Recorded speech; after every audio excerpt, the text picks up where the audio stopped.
याद है जब बचपन में बारिश होती थी तो हम लोग स्कूल नहीं जाते थे। हम ये कहते थे कि बारिश हो रही है तो हम स्कूल नहीं जाएँगे वरना चले जाएँगे यार। तो उस समय हम डिसीज़न मेकिंग करते थे। अपनी लाइफ़ में भी हम बहुत ज़्यादा डिसीज़न मेकिंग करते हैं। फॉर एग्ज़ाम्पल कि अगर आज मैं थका हुआ हूँ तो मैं बाहर खेलने नहीं जाऊँगा वरना चला जाऊँगा यार। तो इस तरीके की डिसीज़न मेकिंग चलती रहती है कि भूख लग रही है तो खाना मँगा लो वरना मत मँगाओ यार। भूख लग रही है और जेब में पैसे हैं तो खाना मँगा लो वरना कंट्रोल करो यार अपनी भूख को और घर पर ही कुछ बनाकर खा लो। तो इस तरीके की डिसीज़न मेकिंग तो हमारी लाइफ में चलती ही रहती है। पाइथन में भी हम कुछ इसी तरीके से डिसीज़न मेकिंग कर सकते हैं इफ एल्स स्टेटमेंट की मदद से। हम इफ का यूज़ कर सकते हैं, एलिफ का यूज़ कर सकते हैं, एल्स का यूज़ कर सकते हैं इन सारी डिसीज़न मेकिंग को करने के लिए। तो किस तरीके से ये सारी चीज़ें काम करती हैं, क्या होते हैं कंडीशनल ऑपरेटर्स, किस-किस तरह के होते हैं और किस तरीके से वो सब काम करते हैं, बताऊँगा ये सारी चीज़ें आज आपको। चलता हूँ अपनी कंप्यूटर स्क्रीन पे एंड लेट्स गेट स्टार्टेड। अब कई बार ना हम अपने प्रोग्राम्स में कुछ कंडीशंस के हिसाब से वर्किंग करते हैं और उस हिसाब से हमें आउटपुट भी चाहिए होता है। तो उस केस में हम यूज़ करते हैं इफ एल्स स्टेटमेंट्स का, ठीक है? तो अब अगर मैं यहाँ पे लिखूँ कि a इक्वल्स और फिर इंट इनपुट, क्योंकि ये मैं यूज़र इनपुट ले रहा हूँ और बाय द वे मैं इसको कुछ इस तरीके से भी लिख सकता हूँ। अगर मुझे इंटीजर चाहिए एज़ अ इनपुट, क्योंकि हमें पता है कि इनपुट फंक्शन से जो भी चीज़ आती है वो एज़ स्ट्रिंग आती है। तो उसे मैं यहाँ पर इंट फंक्शन की मदद से टाइप कास्ट कर लूँगा। फिर यहाँ मैं लिखूँगा कि एंटर योर एज, यहाँ मैं यूज़र को बता रहा हूँ कि उसे एज एंटर करनी है अपनी, ये कॉलन और स्पेस, ठीक है? अब अगर मैं यहाँ पे प्रिंट भी कराई देता हूँ इनफैक्ट कि योर एज इज़, उसके बाद कॉमा ए, ठीक। अब अगर मैं कंडीशनली चेक कराना चाहूँ कि जो ये एज एंटर कर रहा है वो अगर 18 से ज्यादा हो तो प्रिंट हो जाए you can vote, otherwise print हो यू कैन नॉट वोट। तो उसके लिए मैं यहाँ पर एक इफ ब्लॉक शुरू करूंगा और उसमें लिखूंगा कि a is greater than equals to 18, if a is greater than equals to 18, एक कॉलन लगाकर मैं एंटर मारूंगा और प्रिंट स्टेटमेंट लिखूंगा, प्रिंट यू कैन वोट। अब मैं ये पूरा प्रोग्राम पहले लिख दे रहा हूँ, उसके बाद आपको एक ही चीज समझा दूंगा कि क्या ये कॉलन होते हैं, क्या ये इंडेंटेशन है और कैसे ये सारी चीजें चल रही हैं, ठीक है? तो एक और प्रिंट स्टेटमेंट अदरवाइज का कि यू कैन नॉट, और ये आ गया यू कैन नॉट वोट, ठीक है? अब अगर मैं इसको रन करूंगा तो देखो मैं यहाँ देता हूँ, अभी के लिए मैं यहाँ 18 देता हूँ और ये आ रहा है यू कैन वोट, ठीक है? अब ये चल कैसे रहा है, किस तरीके से काम कर रहा है? जैसे ही मैंने यहाँ पे लिखा ना कि a is greater than equals to 18, तो यहाँ मैं चेक करा रहा हूँ कि जो एज मैंने दी क्या वो 18 से ज्यादा है। अब इनफैक्ट ये एक कंडीशनल ऑपरेटर है और ये इफ एल्स होते हैं ये कंडीशनल ऑपरेटर्स पर ही वर्क करते हैं। तो पहले मैं आपको कंडीशनल ऑपरेटर्स के बारे में बताना चाहता हूँ कि कंडीशनल ऑपरेटर्स क्या होते हैं और कौन से होते हैं, ठीक है? तो यहाँ मैं लिखता हूँ कंडीशनल ऑपरेटर्स। अभी कौन से होते हैं पाइथन में? पहला होता है ये हमारा लेस देन, ग्रेटर देन, फिर होता है लेस देन इक्वल्स टू, फिर होता है कि ये ग्रेटर देन इक्वल्स टू, फिर होता है ये इक्वल इक्वल टू, और ये होता है नॉट इक्वल टू। अब ये छहों जो है जो कंडीशनल ऑपरेटर्स हैं, ठीक है? ये जो होता है ये लेस देन चेक करता है, ये ग्रेटर देन चेक करता है। और इनको और अच्छे से समझाने के लिए ना मैं इनका कैसा करता हूँ, यहाँ पर प्रिंट स्टेटमेंट लिखता हूँ और यहाँ पर मैं इसमें लिखूंगा, केवल ये लिखूंगा कि ए इज लेस देन 18। उसके बाद मैं यहाँ लिखूंगा print A is greater than equals to 18 और यहाँ मैं लिख देता हूँ ये इक्वल्स टू और ये नॉट इक्वल टू, ठीक है? अब अगर मैं इसको रन करूँ तो ये मुझसे एज पूछ रहा है, अभी के लिए मैं 18 ही दूंगा इसमें। तो देखो अब ये यहाँ पर चेक कर रहा है कि क्या ए जो है वो 18 से छोटा है, क्या 18 18 से छोटा है? No, 18 is equals to 18 but it is not less than 18। Even if it is 18, ये जो लेस देन 18 है ये ट्रू नहीं होगा, तो इसलिए ये मुझे फॉल्स रिटर्न कर रहा है, ठीक है?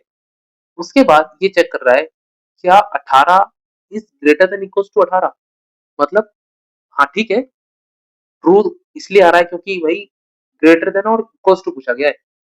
तो या तो ग्रेटर देन या इक्वल टू, दोनों ही केसेस में ये कंडीशन ट्रू होने वाली है। तो इक्वल टू तो है, तो इसलिए ये कंडीशन ट्रू हो गई।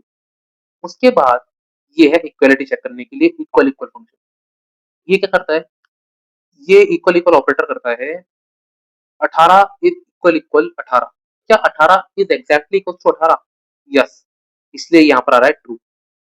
उसके बाद ये चेक करता है नॉट इक्वल, मतलब ये चेक कर रहा था एग्जैक्टली इक्वल, और ये कह रहा है कि मतलब 18 के अलावा कुछ भी हो, एग्जैक्टली इक्वल के अलावा कुछ भी हो, इसका जस्ट अपोजिट।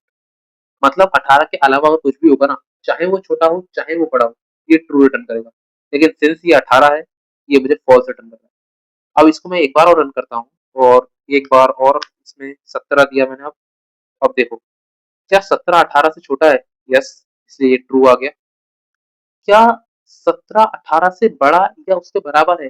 क्या 17 is greater than equal to 18? तो फॉल्स। ना ही वो ग्रेटर है ना ही वो इक्वल है, इसलिए फॉल्स आ गया। उसके बाद क्या 17 इज एग्जैक्टली इक्वल टू 18?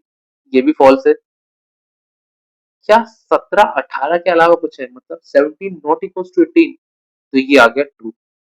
ठीक है, तो आई थिंक आप ये चीज समझ भी गए होंगे। तो इसको मैं कमेंट आउट कर दिया मैंने यहाँ पर।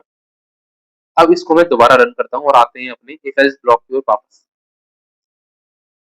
अब यहाँ पर मैं इस बार देता हूँ, लेट सपोज 21 देते हैं। ठीक है, अब इसको मैं इफ एल्स ब्लॉक भी बोल सकता हूँ, इफ एल्स लेटर भी बोल सकता हूँ, और इफ एल्स स्टेटमेंट भी बोल सकता हूँ। ये तीनों एक ही चीज के नाम है। ठीक है, अब यहाँ पर मैंने लिखा 21, तो यहाँ पर मुझे आउटपुट आया योर एज इज 21, और यहाँ पर आया यू कैन मूव, मतलब ये वाला। अब ये आ कैसे रहे हैं? अब जैसे ही मैंने यहाँ पर लिखा ना कि age greater than equal to 18, जो ये कंडीशन चेक कराई, अगर ये कंडीशन ट्रू होती है तो हमारा प्रोग्राम इस ब्लॉक ऑफ द कोड में एंटर कर जाएगा। अब इस ब्लॉक का क्या मतलब है? ये देख रहे हो, ये कॉलन और ये इंडेंटेशन, यही मतलब है इस ब्लॉक का। और ये इंडेंटेशन मतलब स्पेस, चूंकि ये टैब से आती है इसलिए हम इसे इंडेंटेशन बोलते हैं। क्या मैं इसे हटा सकता हूँ? देख लेते हैं। नहीं हटा सकता यार, देखो जैसे ही मैंने इसको हटाने की कोशिश करी, ये मुझे एरर दिखा रहा है, और इसका एरर का यही मतलब है कि you can not remove it. ठीक है, तो यहाँ मैंने इंडेंटेशन लगाई, और देखो ये इंडेंटेशन मुझे यही बता रही है कि ये ब्लॉक ऑफ द कोड है और इसको लिखने का तरीका है, इसलिए यहाँ पर एरर आया। पाइथन में जब भी हम यहाँ कॉलन लगाते हैं और ये इंडेंटेशन लिखते हैं, तो इसका मतलब we are in a block, चाहे वो फॉर लूप का ब्लॉक हो या इफ एल्स स्टेटमेंट का ब्लॉक हो। वो हमें यही बताता है कि अब यहाँ से ब्लॉक शुरू हो गया है, और अब इसके अंदर आप जो भी लिखोगे वो सारा कुछ इस ब्लॉक के अंदर रहेगा, और उसका मेन प्रोग्राम से कोई मतलब नहीं। मतलब अगर ये वाला ब्लॉक ट्रू होगा तभी ये इसके अंदर लिखा हुआ एग्जीक्यूट होगा, अदरवाइज वो नहीं होगा। ठीक है, तो अब मैं इसमें अगर एक और प्रिंट स्टेटमेंट ऐड करूँ ना, तो देखो मैं इसमें एक और प्रिंट स्टेटमेंट ऐड कर सकता हूँ। मैं ऐड कर दिया मैंने, यस। ठीक, और ऐसे ही मैं यहाँ पर भी ऐड करूंगा। यहाँ पर मैं ऐड कर देता हूँ, ये आएगा नो। मैंने यहाँ नो ऐड करा। ये वाला प्रिंट स्टेटमेंट इफ ब्लॉक के अंदर है, ये वाला प्रिंट स्टेटमेंट एल्स ब्लॉक के अंदर है। ठीक है, अब आप मुझे कमेंट करके बताना, क्या ये वाला प्रिंट स्टेटमेंट एल्स ब्लॉक के अंदर है? जैसे मैंने लिखा ये, क्या ये वाला प्रिंट स्टेटमेंट एल्स ब्लॉक के अंदर है या इफ ब्लॉक के अंदर है, या फिर ये दोनों ब्लॉक्स के बाहर है? इसका इस ब्लॉक से कोई मतलब नहीं। तो जी हाँ, ये वाला प्रिंट स्टेटमेंट जो है ये इन दोनों ब्लॉक्स के बाहर है। और इसको मैं अगर रन करके भी दिखाऊँ ना, तो देखो मैं यहाँ एक बार देता हूँ, एक छोटा नंबर देते हैं 9, ये वाला एग्जीक्यूट नहीं हुआ, एल्स ब्लॉक एग्जीक्यूट हुआ, ये आ रहा है यू कैन नॉट वोट, और ये नो वाला प्रिंट स्टेटमेंट आया, और उसके बाद ये भी आया, देखो ये। और अब अगर मैं यहाँ पर एक बड़ा नंबर दूं जैसे 21, तो देखो ये आ गया। इस बार इफ ब्लॉक एग्जीक्यूट हुआ, ये दोनों प्रिंट स्टेटमेंट प्रिंट हुए, लेकिन फिर भी ये वाला प्रिंट हुआ, क्योंकि ये वाला प्रिंट स्टेटमेंट इन दोनों ब्लॉक्स के बाहर लिखा हुआ है। चाहे ये वाला ब्लॉक एग्जीक्यूट हो चाहे ये वाला हो, इन दोनों में से कोई सा भी हो, ये वाला प्रिंट स्टेटमेंट हर बार एग्जीक्यूट होगा। बट क्या हो अगर मैं इसको इसी के अंदर लिख दूं? तो देखो, अब अगर मैं इसको रन करूं और मैं इनका छोटा नंबर दिया, तो ये वाला प्रिंट स्टेटमेंट आया एल्स ब्लॉक जब मैंने एग्जीक्यूट कराया। और अब मैं यहाँ पर एक बड़ा नंबर देता हूँ, तो देखो यहाँ पर ये वाला प्रिंट स्टेटमेंट नहीं आया, क्योंकि अब ये एल्स ब्लॉक का पार्ट बन चुका है। जब तक एल्स ब्लॉक एग्जीक्यूट नहीं होगा तब तक ये वाला प्रिंट स्टेटमेंट एग्जीक्यूट नहीं होगा। ठीक है, अब एक बात मैं आपको और बता देना चाहता हूँ कि ये जो इफ एल्स स्टेटमेंट होता है, ये इफ एल्स जो लेटर है, ये सीक्वेंशियल ऑर्डर में एग्जीक्यूट होती है। मतलब पहले इफ वाली कंडीशन चेक होगी, अगर ये कंडीशन ट्रू होती है तो प्रोग्राम इस ब्लॉक पर आएगा और इसको एग्जीक्यूट करेगा। अदरवाइज अगर ये फॉल्स होती है तब यहाँ पर एल्स पे आएगा और इसको एग्जीक्यूट करेगा। कभी भी दोनों प्रिंट स्टेटमेंट एग्जीक्यूट नहीं होंगे, दोनों ये block of the code execute नहीं होंगे एक साथ। इन दोनों में से कोई एक ही एग्जीक्यूट होगा और जो भी एग्जीक्यूट होगा उसके दूसरा वाले को छोड़ दिया जाएगा। मतलब अगर ये वाला ट्रू हुआ तो ये वाला block of the code execute होगा और इसको वो प्रोग्राम छोड़ देगा, इग्नोर कर देगा। ठीक है, बहुत तेज हो रहा है, बहुत तेज हो रहा। और उसके बाद डायरेक्टली हमारा जो कर्सर है वो यहाँ पर जंप होगा। यहाँ पर जंप हो जाएगा। ठीक है, इसको मैंने आपको रन करके दिखाया भी था, जैसे एक बार और रन करें। ये वाला block of the code execute हुआ, ये दोनों प्रिंट स्टेटमेंट प्रिंट हो गए और उसके बाद डायरेक्टली ये वाला प्रिंट स्टेटमेंट प्रिंट हुआ। इससे इसको कोई मतलब नहीं। आई होप आपको ये चीज समझ में आई होगी। ठीक है, अब मैं चलता हूँ अपने एलएफ स्टेटमेंट्स की ओर। तो यहाँ पर मैंने लिखा हुआ है, ये सारा कुछ जो भी मैंने यहाँ पर लिखा हुआ है मैंने आपको बता दिया आसान भाषा में, लिखा भी आसान में ही है। ठीक है, ये है एलएफ स्टेटमेंट्स। अब यहाँ मैंने लिखा है कि it is used when there are more than two possibilities. मतलब अगर हमें दो या दो से ज्यादा कंडीशन चेक करानी होती है, मतलब एक कंडीशन तो ये हो गई कि जो ये चेक हो रही है, दूसरी ये हो गई कि जो रेसिडुअल कंडीशन है। अगर एक तीसरी कंडीशन में ऐड करना चाहता हूँ अपने प्रोग्राम में, अपने इफ एल्स लेटर में, तो मैं यहाँ पर एलएफ का यूज करके उसको ऐड कर सकता हूँ। अब जैसे अगर मैं इस कोड को कॉपी करूँ और यहाँ पे मैं इसको पेस्ट करता हूँ और इस ऊपर वाले को मैं अभी के लिए कमेंट आउट कर देता हूँ। ठीक है, कंट्रोल और फॉरवर्ड स्लैश से मैंने कमेंट आउट किया। तो इसको मैं यूजर इनपुट ले लेता हूँ, इसका इनपुट इनपुट और यहाँ मैं लाइन दूंगा एंटर योर मार्क्स। ठीक, यहाँ एक कॉलन लगा देते हैं, एक स्पेस। ठीक, अब यहाँ पर अगर मैं इसको रन करूँ तो देखो क्या होगा। मैं यहाँ पर वैल्यू देता हूँ 87। तो देखो ये आ रहा है ग्रेड बी। अब ये कैसे आ रहा है इसको समझते हैं। ये पूरी एक इफ एल्स लैडर है। दो चीजें तो हम पहले ही कर रहे थे कि एक इफ और एक एल्स। अब एक मैंने इसमें कंडीशन और ऐड करी और वो करी एलिफ की मदद से। यहाँ मैं चेक कर रहा हूँ, ये भी सिक्वेंशियल ऑर्डर में ही होगा जैसे कि मैंने आपको वो बताया। ये भी सिक्वेंशियल ऑर्डर में ही होगा। पहले इसकी कंडीशन चेक होगी, अगर इसकी कंडीशन ट्रू होती है तो प्रोग्राम यहीं पर आएगा और यहीं से डायरेक्ट यहाँ पर आ जाएगा। मैं यहाँ पर ही लिख देता हूँ, एक प्रिंट स्टेटमेंट लिखता हूँ, प्रिंट आई एम हैप्पी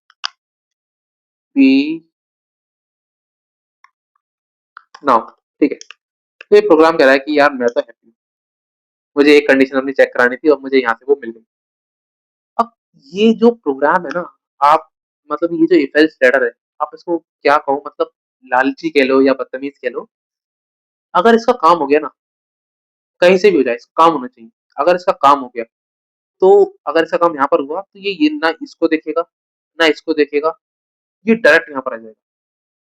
इसका काम होना चाहिए बस।